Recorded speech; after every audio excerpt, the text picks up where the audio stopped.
It really is. Like, I think for anyone trying to break into a new industry, and if they are like you and I are big personalities, Yeah. I always recommend, I was like, start a podcast or a live show, start some kind of interview format, something, because it gives you the chance to be curious about other people and curious about how things work and talk to experts. That's way better than just going and getting coffee for 15 minutes. Kiss my aesthetic, branding, marketing, entrepreneurship. Greetings and welcome back to the Kiss My Aesthetic podcast. This is a marathon of an episode because we just recorded Startup Baddie live over on LinkedIn Sure with did. Ashley. Ashley's here today. Welcome, Ashley. Hello. Thank you for having me. I'm so happy to be here and continue the convo. To keep it going, you know what I mean? I said, you know what? Let's just roll this one into the other, knowing that my podcast is scheduled out pretty far in advance. So this Yeah. will be a nice little break from anyone. Maybe if you need the refresher, go back and listen to part one over on Startup Baddie Live. Over on LinkedIn is where it lives, right? Anywhere else Yes. that episode is going out on? Not yet. Not yet. Stay Yes. tuned. To come 2026. Ooh, I love that. Okay. Well, for anyone who doesn't know you yet and hasn't found their way to you on LinkedIn, can you tell us who you are, what you do, and who you help? Yes. Well, hi, everyone. My name is Ashley Jefferson. Who am I? Oh my gosh, that is so layered. But I'll start off by saying I'm a daughter. I'm a Jersey girl. I'm the eldest daughter. I think that's really important to call out, definitely shaped me. I'm someone who used to call my great grandfather and tell him the sales in the ShopRite circular. There I'm you go. also someone who was commissioner of school spirit in seventh grade. And as part of being commissioner in school spirit in seventh grade, I was planning junior high dances and fourth and fifth grade socials. But why I bring that up is because one, I realized in like a lot of the community work that I do now, that was like a very formative time for me. But two, just imagine a 12-year-old girl calling DJs, being like, hey, the junior high dance is coming up. Are you free on this date? Send over the contract, and then me running to an adult at 12, be like, hey, sign this contract so I can scan it and send it back to the DJ. Like, Love that. like I feel like that is just like that story really just sums up like who I am. Sure. But I'm also someone from like a business perspective. I love evaluating problems. I love approaching them. And, I always tend to come out of the other side with like gaps and analysis and two things that maybe someone didn't think could come together and they do. And that's just, I feel like a lot of my upbringing and everything that I listed really gave me the ability to do that. And so that Sure. all has led me up to who I am now, which is someone who works with brands and startups from the lens of product and community. And really, like, so what does that mean? Really making sure that as people build businesses and products, that they're doing so from a solid foundation and that they're centering the people that are at the core of the problem that they're trying to solve. And really, how do I do that? Well, I mean, there are logistically ways that I interact with people, but I would say really founders that are working with me and executives that are working with me know that I focus them. Founders and executives that work with me know that I bring the patterns and the insights, and I ask the right questions to make sure that we're all able to move forward in a way that makes the most sense so that there's not all that spinning and looping back and all the fun things that sometimes happen. So that's who I am. Take us back to how this all started. So maybe not all the way back to age 12, but Yeah, no. because we could be here all day because like, girl, I feel Yeah, so many exactly. similar themes to that being an eldest daughter myself. But from your professional career, like what did you Yeah. study? What are you interested? What were kind of those first few jobs that helped kind of get you some experience and some grit? And then how did you end up, starting your own endeavor? So I am a Jersey girl through and through. I don't know if I mentioned that, but that's also really important. And I went to Seton Hall University for my undergrad, and I knew that I wanted to study business as soon as I got there.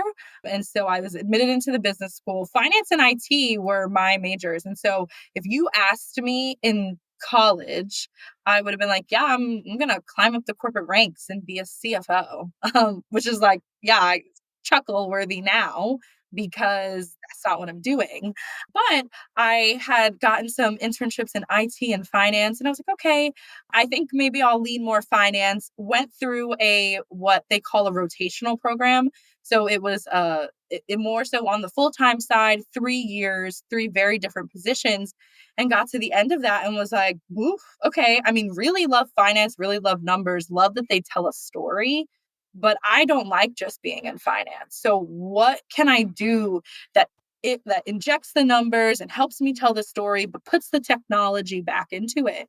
And my awesome friend Rebecca, she's a year ahead of me. She also went through that program, and she was like, "Have you thought of product management?" And I was like, "What is that?" I had never heard of it.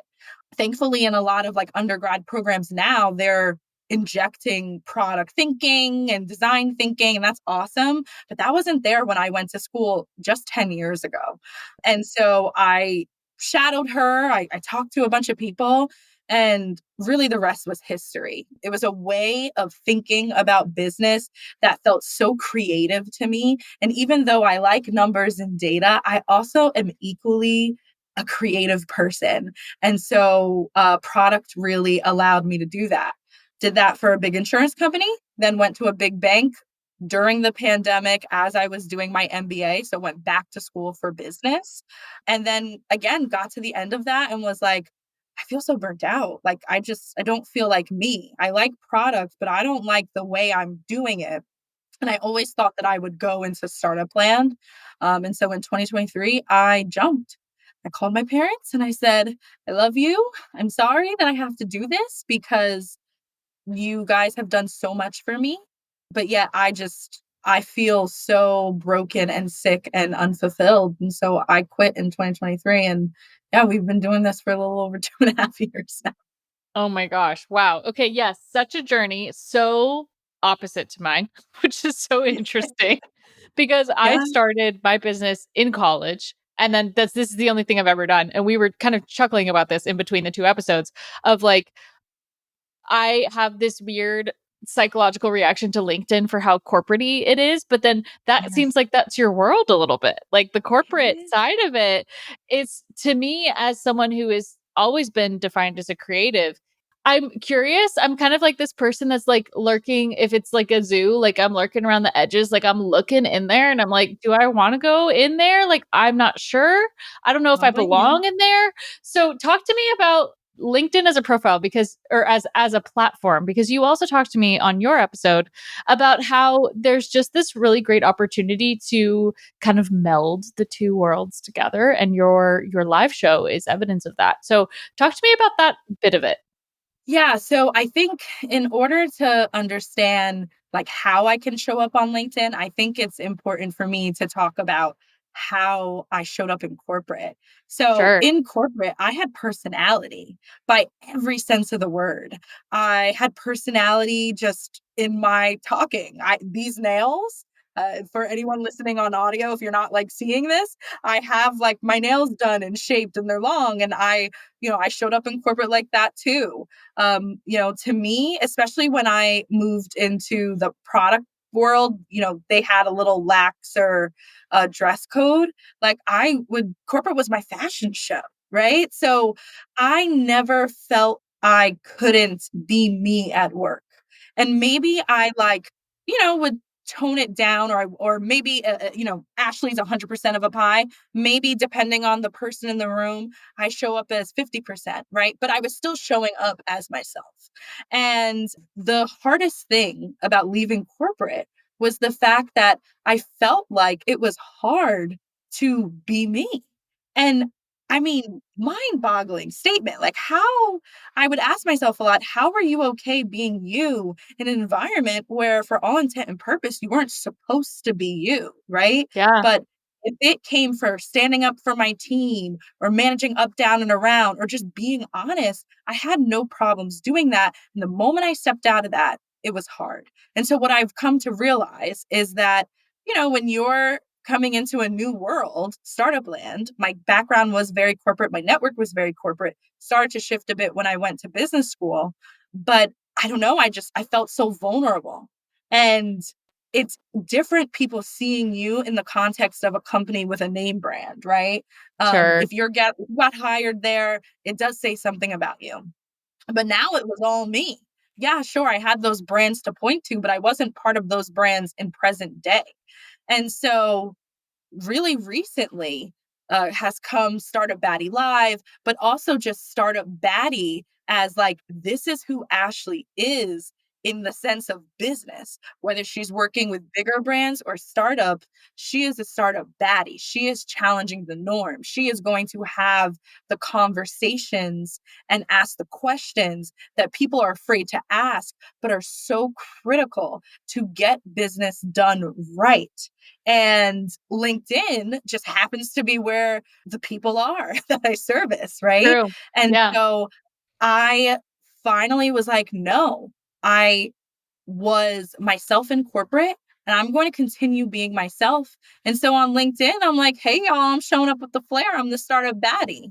And that has become much easier to do. And I think that I do well on video. I know that. And so the LinkedIn Live show was a great way to be like, hey, this is me. You get to see me on video. You get to see me talk to people. And do you like it? Okay, let's work together, or let's chat, let's do something. And it's just been a really great experience. It's so funny because that's exactly the origin story of this podcast is during the pandemic. Actually, before the pandemic, I started an Instagram live show when Instagram Live was like all the rage, where I Yes. was interviewing people that I wanted to ask questions to that I knew weren't going to be customers of mine because they were also designers or they were also experts in their field. So they weren't necessarily, it wasn't for me to convert them in any type of way. It was just, I needed a vehicle to ask the questions that I wanted to ask that Yeah. was mutually beneficial to both parties, right? So we used to do an Instagram live show and then we'd do that for 30 minutes and then we'd switch over to the Facebook group and then we'd have the conversation, continue the conversation in the Facebook group and make it interactive and have Q&A. And it wasn't until a friend of mine that I used to travel with, she goes, you know, this should really be a podcast. And I was like, I am a visual person. Like, why would I have an audio medium? And this is before we were doing YouTube. And she's like, no, I think like this is good information and like you're clearly learning stuff. And the problem with Instagram Live is that it goes away after. And I was like, okay, that's a very Yes. solid point. So it really is like, I think for anyone trying to break into a new industry, I always and if they are like you and I are big personalities, Yeah. I always recommend, I was like, start a podcast or a live show, start some kind of interview format, something, because it gives you the chance to be curious about other people and curious about how things work and talk to experts. That's way better than just going and getting coffee for 15 minutes. Do you know what I mean? Absolutely. I'm curious if Yeah. you're having the same impact on your side.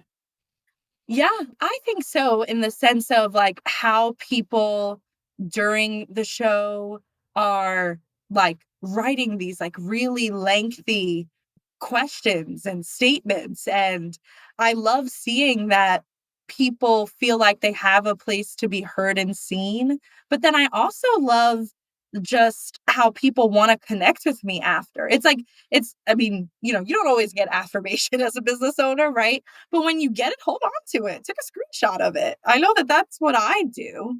And, those things are like really important to me. So, yeah, it's been phenomenal so far to just have these conversations and expand my own mindset. Like, even what we were talking about today with like branding and the IP of it all, I was like, oh my God, I didn't even think about that from that lens. But as a business owner, a founder, an entrepreneur, there's so many things that we need to have at least surface level knowledge of. And so, like, from a knowledge perspective, it's doing that for me too. Hmm. Also, personal curiosity. How was it getting your MBA? Because my dad is always like, you should go for your MBA, you should go for your MBA. And I say, if you want to pay for it, that sounds like a great idea. Because I am just really torn on whether the thing is that I know it would be valuable and I really liked being a student, but what's your take? How was the MBA Okay, program for you? let's talk about it. So, your dad needs to call my dad, because my Okay. dad, like every year, no, not even every year, it was every couple of months until I got my MBA. He'd be like, so when are you going back to get your MBA? And I'd be like, homie, I just got out of college. Leave me alone, bro. Yeah. And so finally I said to him, and this was after like I had tried to do all the test prep. I just hate standardized tests. They're not my thing. Like, yeah, I would score decent, but like not good enough. I couldn't do it. Right. And so I finally said to him, sir, if I could just apply tomorrow, I would. And he one day was like, can you just check the website? And I was like, why are you asking me to check the website? He goes, no, no, just check the website. Lo and behold, NYU that year in 2019, when I had applied, had said, hey, we're waiving the GMAT if Wow. you fit into certain categories. And I told him, and I was like, well, now I gotta go apply. And so it Yeah. happened, right? But Okay. I and there is so yes, there's like I say that story to be like, I totally get you, and here's how it ended up happening, and his dream came true. But I am very happy that I went. And there's always, I feel like periodically that comes up this conversation of to MBA or to not MBA. And what I think is really important is I got clear on why I wanted to go. And for me, as someone whose first degree was finance and IT, I didn't take classes around strategy or entrepreneurship. And those were like very clear gaps in my skill set for me. Yes, I was learning on the job, but Right. sometimes it's nice to have a formality of training to be able to understand what your baseline should be, right? Mhm. I am an on the job learner. I think that that's how I've gotten better and better and sharpened my knives. But having that foundation and being able to have the definitions, I think is really important. And so I knew if I go back, I could take a bunch of strategy classes, entrepreneurship classes, did a bunch of like brand consulting classes and being able to flex those muscles and have that like training within a structured environment where I can make mistakes and ask questions and kind of fumble my way through things without judgment. And that is why I went back for the MBA. Now, having gone through it, a close second is all of the other things. So, like I said, entrepreneurship was really important for me going back. NYU specifically has an entrepreneurship center. They have programs where they will pair with local businesses. I mean, just so much funding and different programs around entrepreneurship where I was like, wow, this was super worth it. And then the network. Yeah, of NYU's course. network is phenomenal. And when I see another person who went to Stern, which is NYU's business school, we do the little, hey, Sterny thing. Like that's our thing at NYU. And it's really cool to have that community and camaraderie. And so overall, I'm really happy I went. But I think first and foremost, like you have to be really clear about why you're going. And I know that if I would have went post undergrad, Yeah. I would have gone for finance again. Yeah. Yeah. Interesting. you know? So get clear, but it's really worth it. It's tricky because, like, I know I would love it because I love school. So that's the non-issue. And I know I'd love it because I love networking. But I'm just Yeah, curious, like, as someone who's worked for themselves, like, I just don't know. And no one who has ever hired me has asked to see my resume. No one who's ever yeah, hired me has asked me what my degrees are in or where I went to school, who I studied under, what my grades were. So totally. in a weird way, I wonder how much of that, whereas if you're pursuing a corporate path, that's very much Yeah, in the works, right? yeah, But being freelance, it's funny how much that's shifted even in just one generation. Okay, entrepreneurs, this one is for you. You know, I'm all about making your brand work for you, and this is where Sticker Giant comes in. They get it. Whether you're a small business, a creative freelancer, or someone just starting out, Sticker Giant wants to help you tell your stories with custom stickers and labels. They really make your products look pro, your packaging pop, and your brand stick in people's minds, literally. So if you're ready to take your brand to the next level, visit stickergiant.com and become part of the KMA community by using code KMA Podcast 25 at checkout on stickergiant.com to get 25% off your first order. See how they can help you bring your ideas to life. You definitely won't regret it. Sticker Giant, your partner in creating brag-worthy branding. For example, like my online business manager who runs our entire life at our company, like she runs my whole schedule. She keeps us on track. She sends yeah, invoices and she's a project manager and she's lovely. My parents wanted to hire her for their business, and my dad again, this is just I'm just calling out my dad for being old school. He's like, "Well, where'd she go to school and where?" And I was like, "Does it matter? Like, she's good at her job." He's like, "Well, how do you know that she's good at her job?"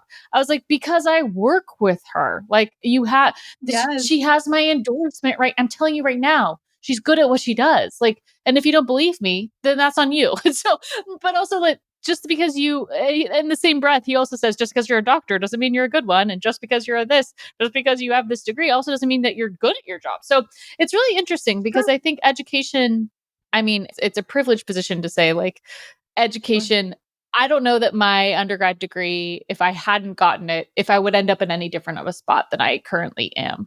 Do you know what I'm saying? So it's interesting. I'm curious if like whether you think that higher education stuff is a bubble or not.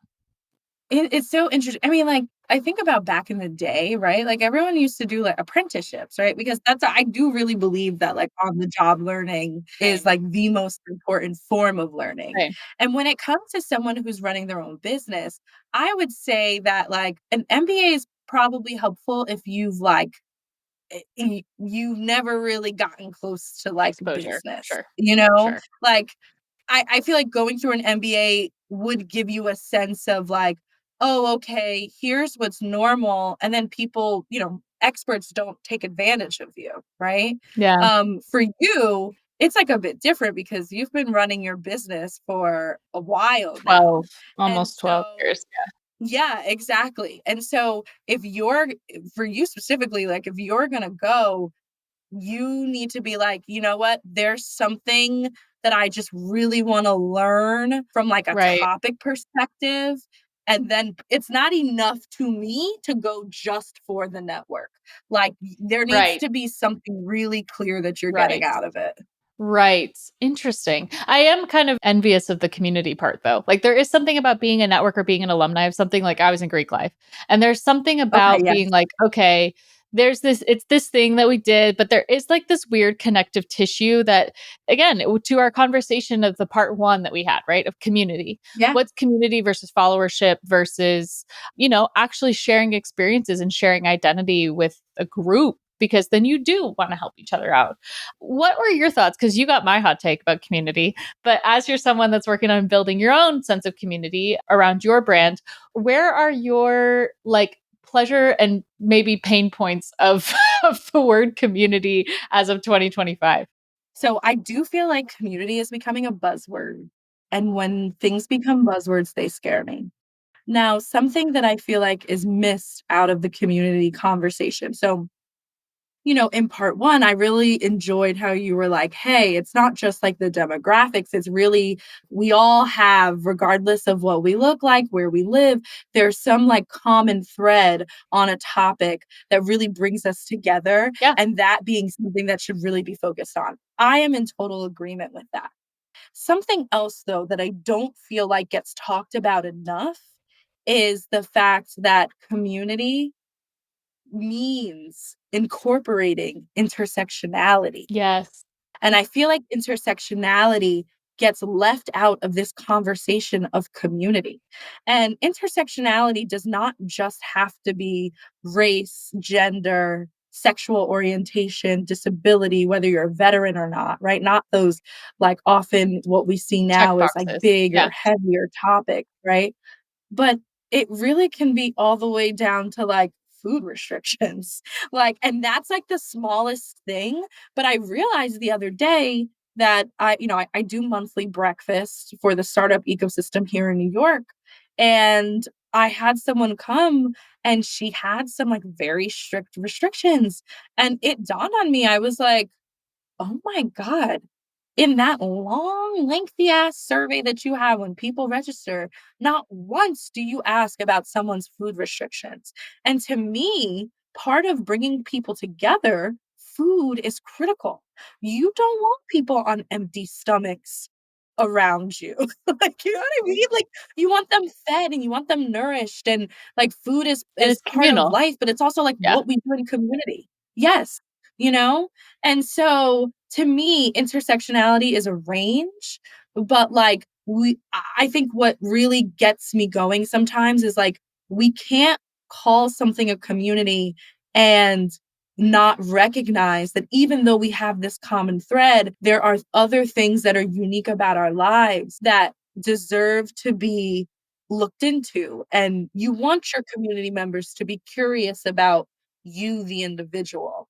And I just really feel like that's missing. And it gets me going a lot. Yeah, because it's also something that's been stripped away as more people work online. Like, I think that maybe we didn't necessarily have the verbiage to talk about intersectionality. I mean, but I remember studying intersectionality in college, and I went to college 12 years ago. So, like, it was definitely a topic Yeah, of conversation, but I also went to a liberal arts school.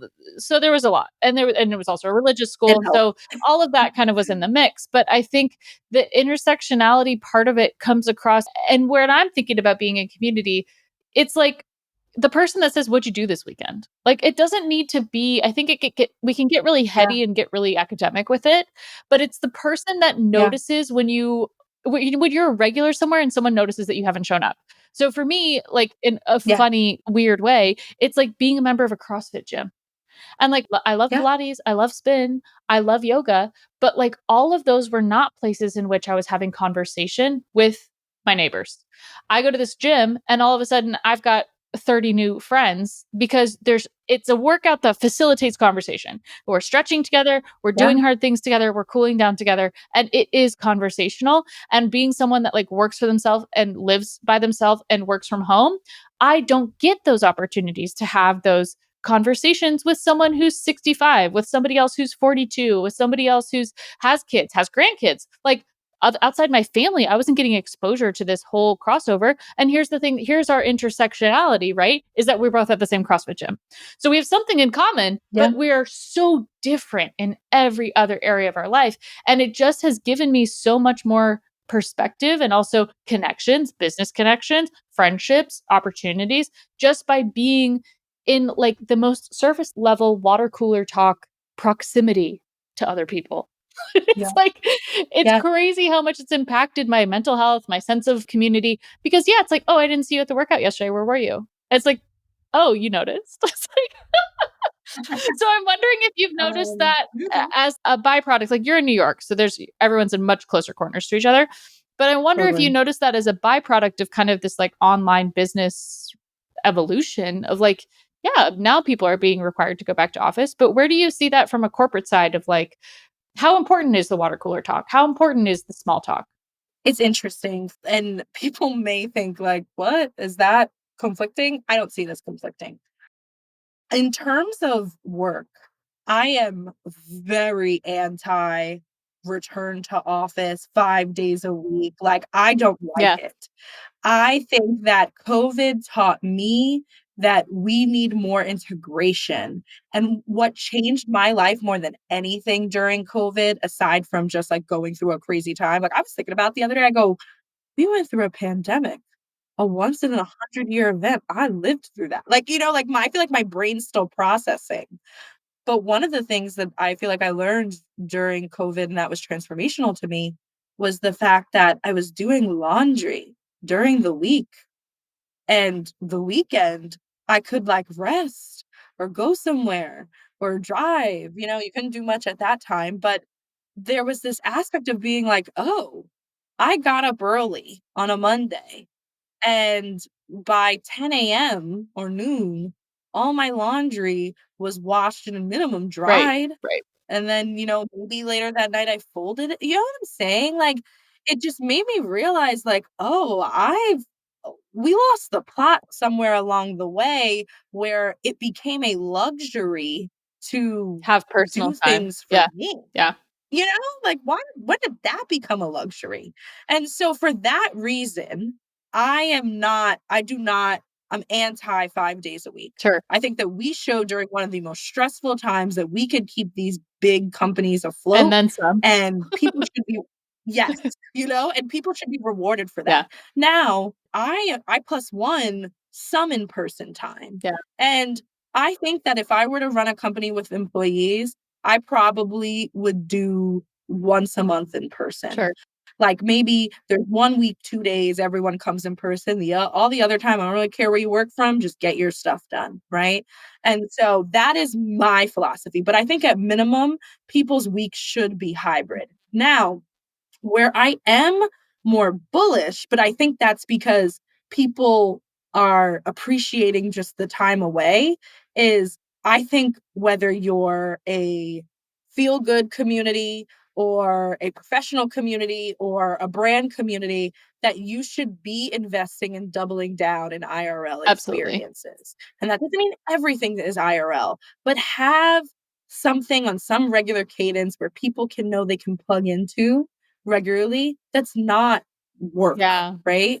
And so that I'm actually really bullish about, because I do think, because everything is so online now, it's not even just work being online. Our lives are online. We socialize online.